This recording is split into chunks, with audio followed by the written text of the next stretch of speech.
So the next 30 minutes, I think, are the most fun of the talks that I get to give. One thing about emergency medicine is that we get to learn about some really interesting things like environmental disorders. Many of you work in rural or in mountain locations, and you may know a lot about what I'm going to talk about in the next 30 minutes.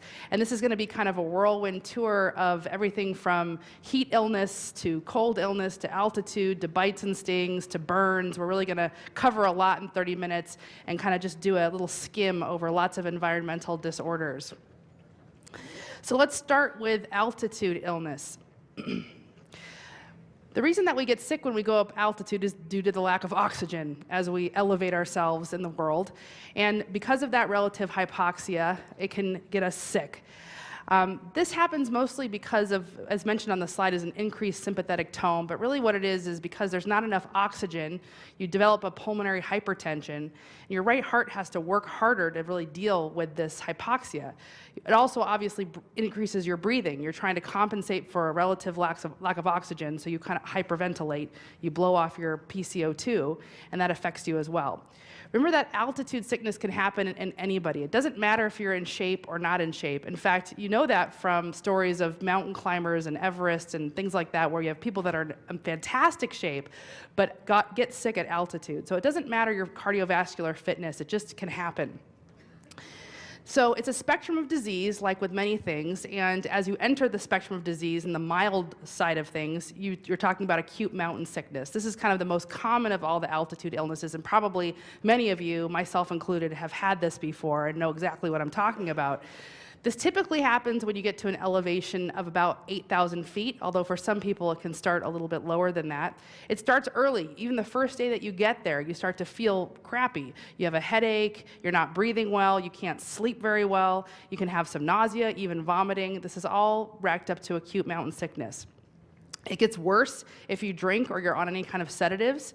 But the good news is that there is a drug that you can use to prophylax against acute mountain sickness, and that's acetazolamide, which is also known as Diamox, the trade name.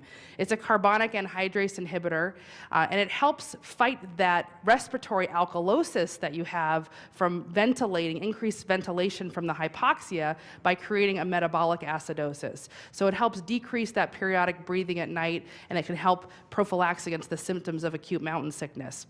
If you do get acute mountain sickness or you're with somebody who has it, it will usually go away in a couple days. You have a headache, you don't feel well for 2 or 3 days, and it kind of goes away. You can use ibuprofen, steroids can sometimes help, oxygen, and going down in elevation is always going to be on the list of treatments for any of these altitude illnesses. If you descend, you're going to feel better. Now, on the more severe side of the spectrum of altitude illness are high-altitude cerebral edema and high-altitude pulmonary edema. And these two conditions are definitely life-threatening, not as common as acute mountain sickness, but are really, really serious things. High-altitude cerebral edema is just as it sounds. Basically, you get a cerebral edema, increased ICP, and patients can have ataxia, they can have severe vomiting, all of a sudden they don't know where they are, they're confused, they're turned around, they can have seizures, very serious. The ideal treatment is descent, and even descending 500 to 1,000 meters can make a big difference. But if that's not realistic and you want to start treatment right away, other things to use are steroids, mannitol, and hyperbarics, a Gamow bag, something else to try to repressurize, reoxygenate the tissues.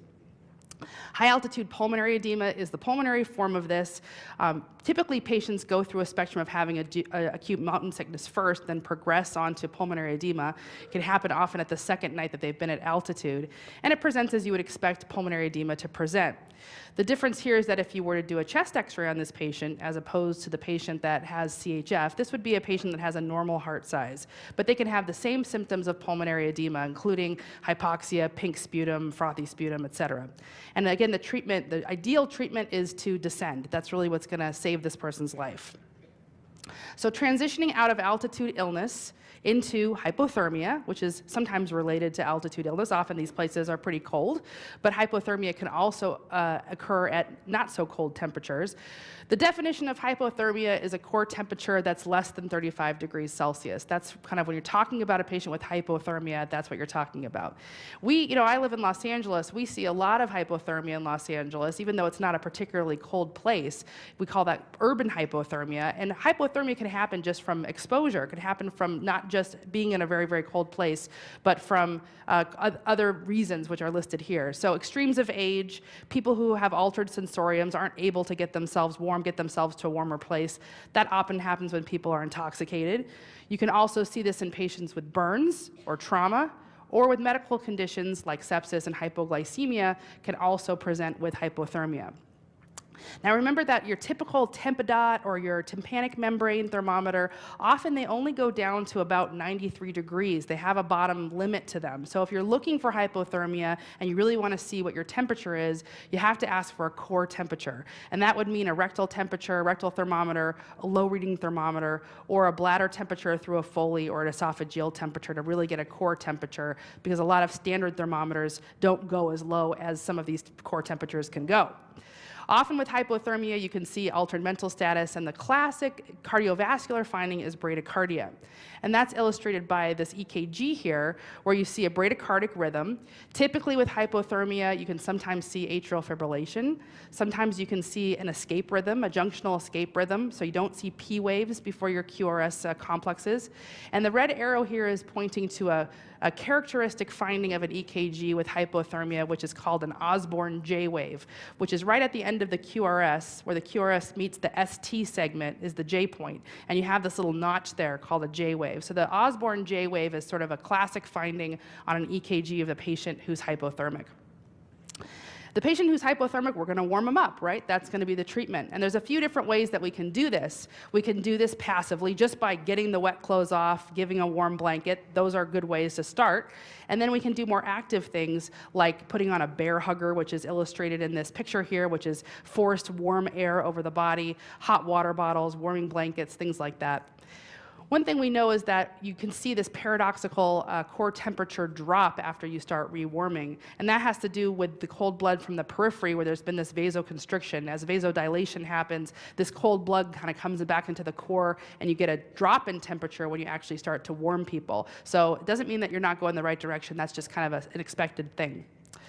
If someone's really cold and you want to do active rewarming, you can do more invasive things like using warm humidified oxygen, warming your IV fluids, dropping an NG tube, doing a warm saline lavage or a warm Foley lavage. All of those things are also active ways that you can raise the core temperature more quickly. Frostbite is really a burn that happens in the setting of cold, and it's basically damage to the dermis. It's freezing, and it manifests kind of like a burn. So they classify it in a similar way, first degree, second degree, depending on the thickness of the damage to the dermis in the frostbite. The treatment for frostbite is rewarming, and the trick to this is that you want it to be rapid rewarming in pretty hot water, like we're talking like hot tub hot, 100 to 105, 115 degrees. You want to rapidly rewarm, but you don't want to do that until you can be sure that the extremity is not going to refreeze. So that's the danger with the treatment of frostbite. You don't want to rewarm and then have any risk of it refreezing. So the rewarming is important, but don't let it refreeze. If you do see some hemorrhagic blisters develop, the recommendation is not to debride those. So switching from the cold to the hot, let's talk about heat illness. Again, a spectrum of disease. And there's really kind of two classic descriptions of heat illness, two groups of people that this happens to. This happens to the very young and the very old. It also happens to our really active people, our military recruits, athletes who are exercising in hot temperatures. You hear about the epidemics of heat waves where old people are in their apartment and they don't have an air conditioner, that kind of thing. That's also a group that's at risk for heat illness.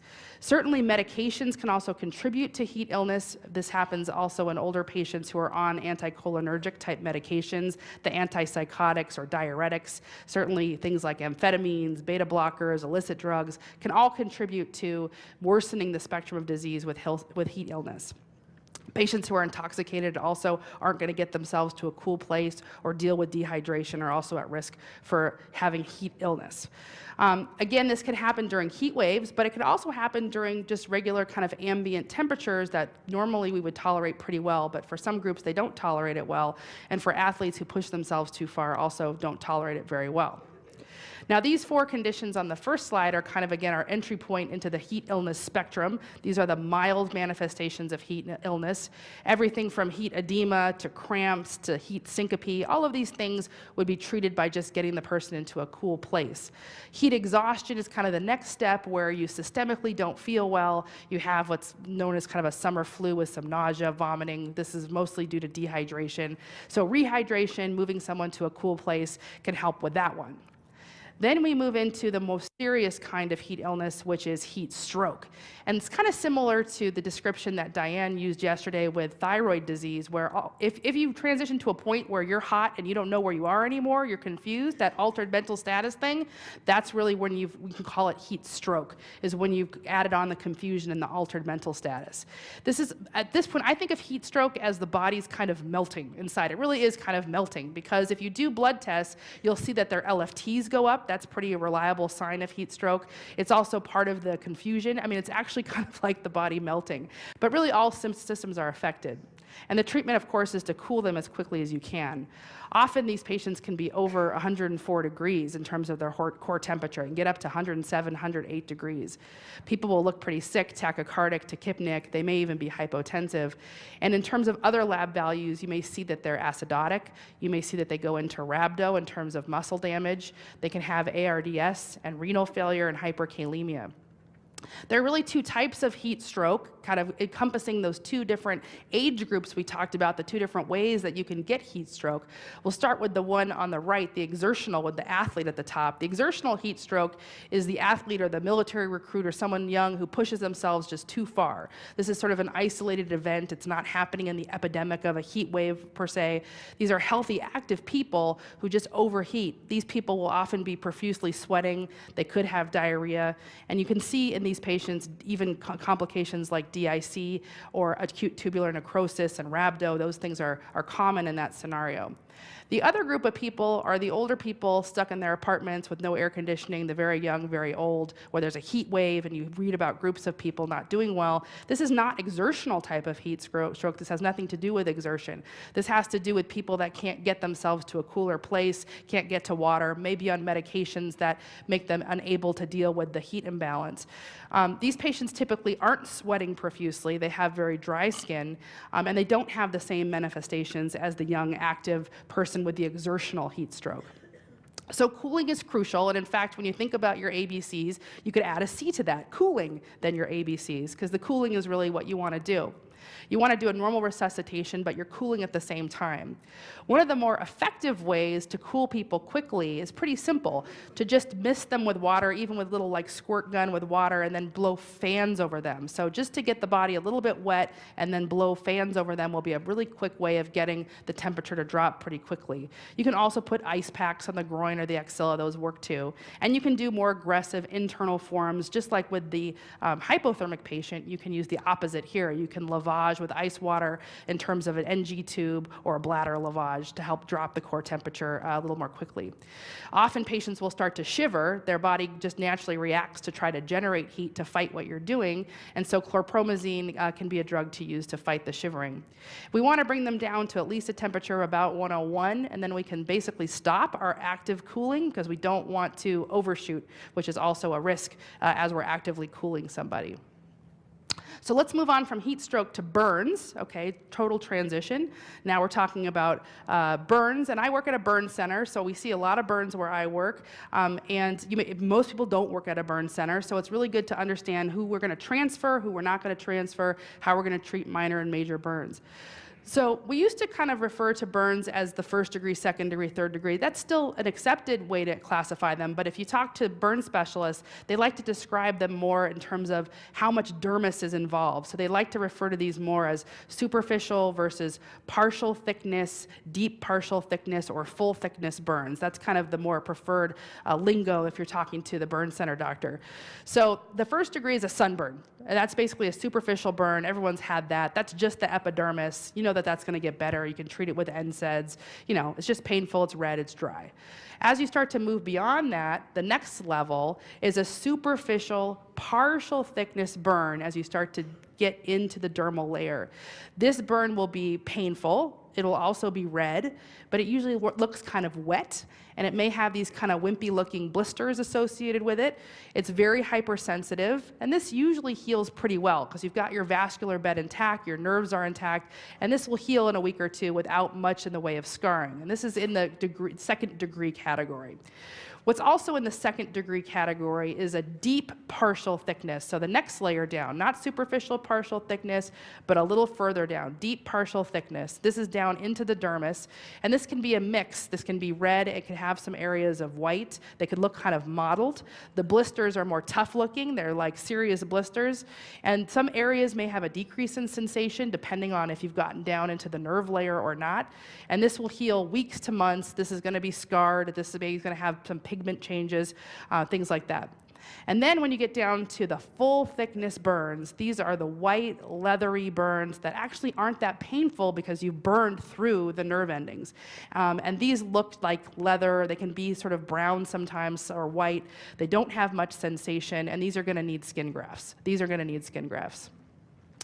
Now, when you're describing a burn in a chart or to a consultant over the phone, they're always going to want to know what's the body surface area that's involved. And there are some easy ways to estimate what the body surface area involved is. And in adults, we use what's called the rule of nines, which is basically kind of separating chunks of the body in divisions of 9 and calculating what the body surface area burned is. So your whole entire torso, for example, is 18%.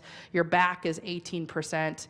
Your leg, each one is 18%, 9 in the front, 9 in the back. Your arms are 9%. So you can see that on the chart here. That's one kind of quick way to sort of estimate what the body surface area burned is.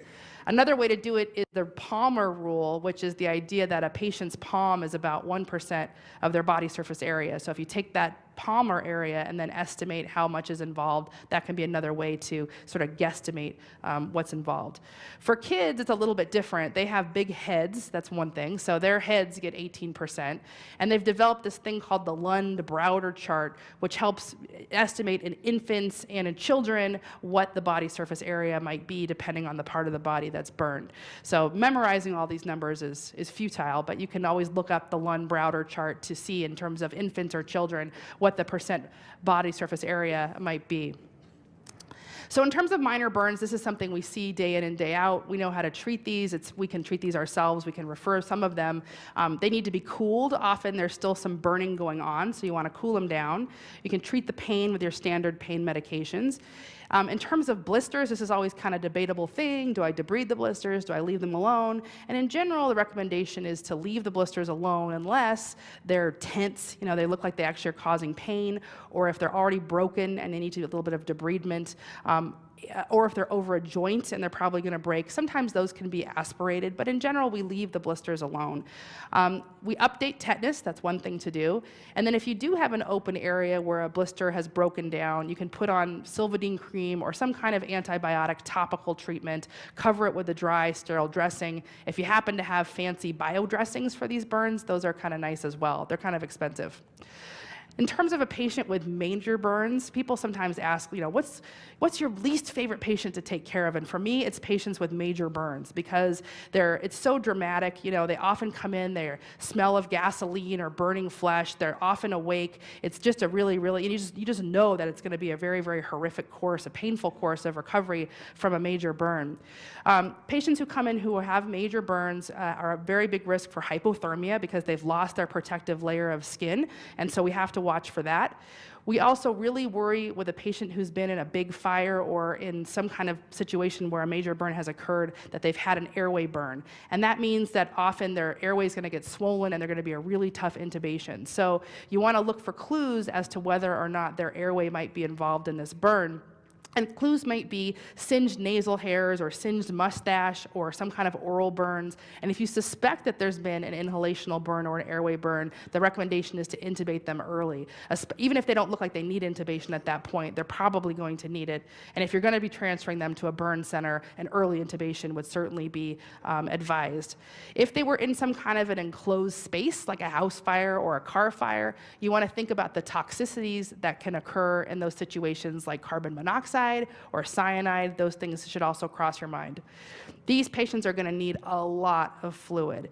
And the way that we calculate how much fluid they need is by the Parkland formula, which is listed here, which is basically taking how much they weigh times 4 milliliters times the percent body surface area per day. We use Ringer's lactate, or LR, to resuscitate burn patients, and we give half of that calculated volume in the first 8 hours. So they are just getting a lot of fluid. And you're looking at their urine output to make sure that it's at least a cc per kilo per hour to make sure you're adequately resuscitating them. They often, if you see these patients in a burn ICU days later, they will be puffed up, like a Michelin man. They've gotten so much fluid, and that can also contribute to the airway edema that we're talking about.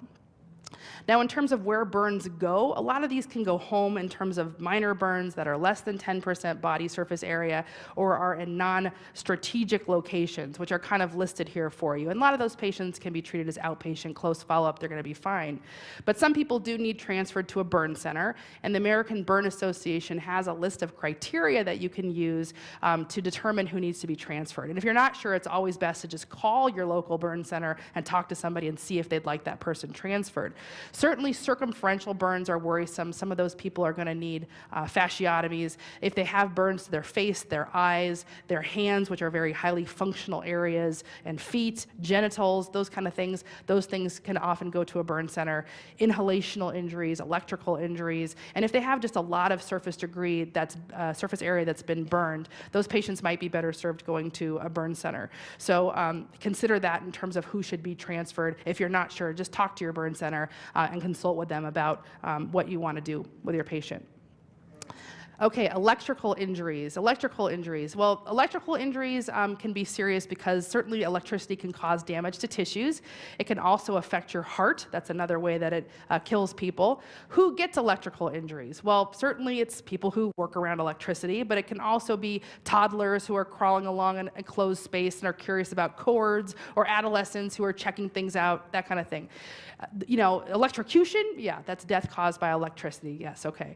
The degree of injury, it depends on what kind of current it is, whether it's a direct current or an alternating current. It's also dependent on how long the duration of contact was and where the electrical current entered the body. So all of those things play a factor into how electrical injuries affect the body. The biggest risk, not only from the electrocution itself, but the trauma. Often if you if a patient is in contact with a direct current, there can be kind of a blowback effect, and they can fall from the ladder or from the pole or from wherever they were. And the trauma can also be a serious part of the presentation, in addition to the electrical injury itself. This picture is meant to remind you that if a kid happens to chew on an electrical cord and they burn that part of the mouth, they can have an injury to the labial artery. And the labial artery will form a clot, but about a week later, as that clot starts to retract, they can get a recurrent arterial bleed of the labial artery. And so that's one thing that we worry about with kids that have burns to their mouth. So when you see a patient who's had some kind of an electrical injury, in terms of your exam, you're going to look for where that electrical current went in and where it may have gone out. You're going to do your standard resus and ABCs. Now, it turns out that most kind of standard household current doesn't cause a whole lot of problems. It's usually the other kinds of current that are a little bit more dangerous. And in terms of it's more than any kind of a minor electrical shock, the kinds of labs that we tend to send are standard labs plus a CK, a creatine kinase, to look for rhabdo and muscle damage, coag studies if it's a particularly serious burn or electrical injury as well, and then we monitor their urine output, and they often go to a telemetry bed to look for any kinds of cardiac arrhythmias. Okay, transitioning again into the world of bites and rabies. So let's talk about bites and rabies. Mammalian bites, okay, the worst mammal that can bite you is the human, right? The human mouth is just the dirtiest of them all. So this is to remind us that if you see somebody who has a wound over their MCPs and they tell you that they punched a wall, well, you want to just ask them in the most non-threatening manner, is there any chance there could be human saliva in that wound? Because if there is, you need a special kind of treatment. And so sometimes they'll say, well, yeah, there there could be a chance, so they sometimes will admit that then. But those patients certainly need antibiotics and often need debridement for those fight bites because of the risk of very, very high risk of infection. In terms of common animal bites, dog bites are much less likely to become infected than cat bites. Cats, have those needle teeth, and they really puncture down there, and they inoculate your hand or wherever they bite you with the bacteria pretty deep. Those tend to get infected more commonly than dog bites. But dogs have more of a crush strength with their bite, so you have to look for crush injuries, consider getting an x-ray, think about the crush injury component of a wound when you see someone who's had a dog bite. In terms of prophylactic antibiotics, if you want to cover someone with prophylactic antibiotics, the drug of choice would be Augmentin. And the way that I remember this in terms of covering for animal bites is I think of Dogmentin. Dogmentin is what I use to cover for prophylaxis for animal bites. So think about Dogmentin, and that's what you would choose if you're going to cover them with something. Now, rabies is pretty rare in the United States, but it's not rare in other parts of the world. So most of the cases of rabies that we see in the United States are often people who were bit on a vacation somewhere else in the developing world, come back and develop rabies down the line. But there are some cases of rabies in the United States. It's just pretty uncommon. Don't forget about which animals are candidates for rabies and which ones aren't, because not every animal is actually likely to transmit rabies. So the things that are on the list for possible rabies transmitters are things that are considered the terrestrial carnivores. So the fox, the skunk, the raccoon, and bats is kind of one of the ones we have on the list. But the lagomorphs, the rabbits, and small rodents are not likely to transmit rabies. So those things are kind of off the list. Now, sometimes the debate comes up about there was the baby in the room, and then there was a bat in the room, and should we prophylax the baby or the kid? We don't know.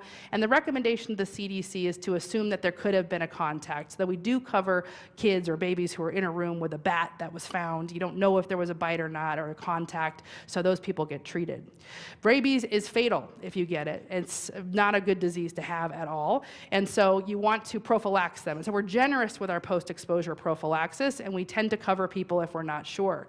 How do we cover them if we think that they might have had a rabies exposure? Well, there's a passive immune globulin that we can give people. That's a weight-based dosing.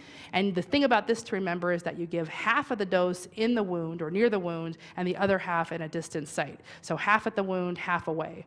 And then we also have a rabies vaccine. This is a vaccine that's often given to zookeepers or vets, and it's given over 4 doses in the prophylaxis, the post-exposure prophylaxis world, which is listed here for you as well. So they get the immune globulin and they get the vaccine.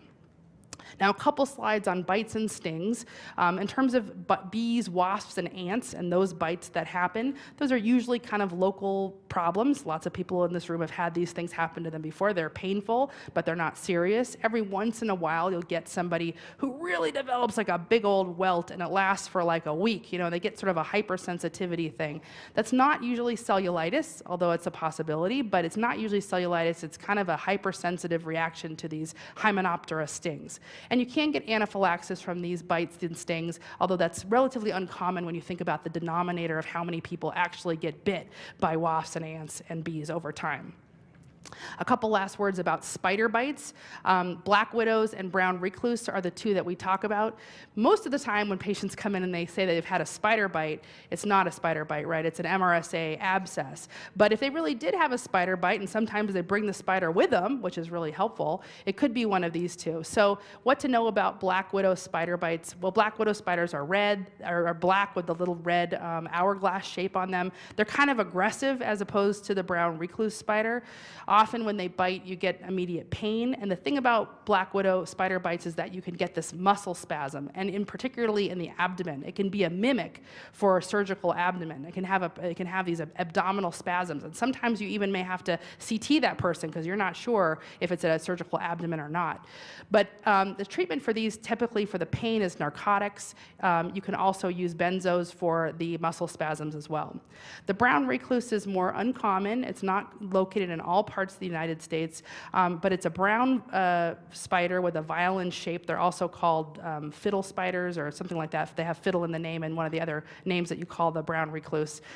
These bites tend to be necrotic. They develop sort of what's called a volcano lesion. They can really necrose and kind of even necrose down below the lesion as well. Sometimes these even need some debridement and skim grafting if they're really bad. But you can treat them with dapsone is recommended. They may need some debridement. There's not an antivenom for this in the United States, but they are developing them in South America and some other places in the world. So we may see one come along soon. And the very last point here is about rattlesnake bites. These are crotalids. There are different kinds of venomous snakes in the United States. There are coral snakes that are elapidids. The rattlesnakes or the pit vipers are in the crotalid family. And these are the more common type of snake bites that you'll see in the United States. Remember that about a quarter of the time when someone gets a snake bite, it'll actually be a dry bite, meaning that no venom was actually transmitted. And one way you can tell whether it's a dry bite or a not dry bite is that often ones that have venom will ooze a little bit, and that's because the venom of a pit viper has a hematogenous effect. So the systemic effect of these particular snakes, their venom, is DIC. They can have capillary leak. And remember that if somebody has a rattlesnake bite, people sometimes talk about sucking the venom out or putting a tourniquet on, but the recommendation is to just immobilize the extremity and keep it elevated at heart level and just transport the patient, just to immobilize and transport, not to do any kind of removal of the venom. You don't want to IND these or tourniquet them. And these will swell up like you've never seen before, right? They get really ecchymotic, they can have blisters, patients can be really, really sick, and what you don't want to do, it often looks like a compartment syndrome, but actually you don't want to do surgery on these arms, you don't want to do fasciotomies, you want to treat them with antivenom, and you want to treat them aggressively with antivenom, and that's really the answer to these crotalid envenomations instead of some kind of fasciotomy. It's hard though, if you've ever seen these swell up, it's really, really impressive, but antivenom is your answer, so Crofab, et cetera, which is pretty readily available. Thank you for your attention on environmental disorders. I will see you in a little bit.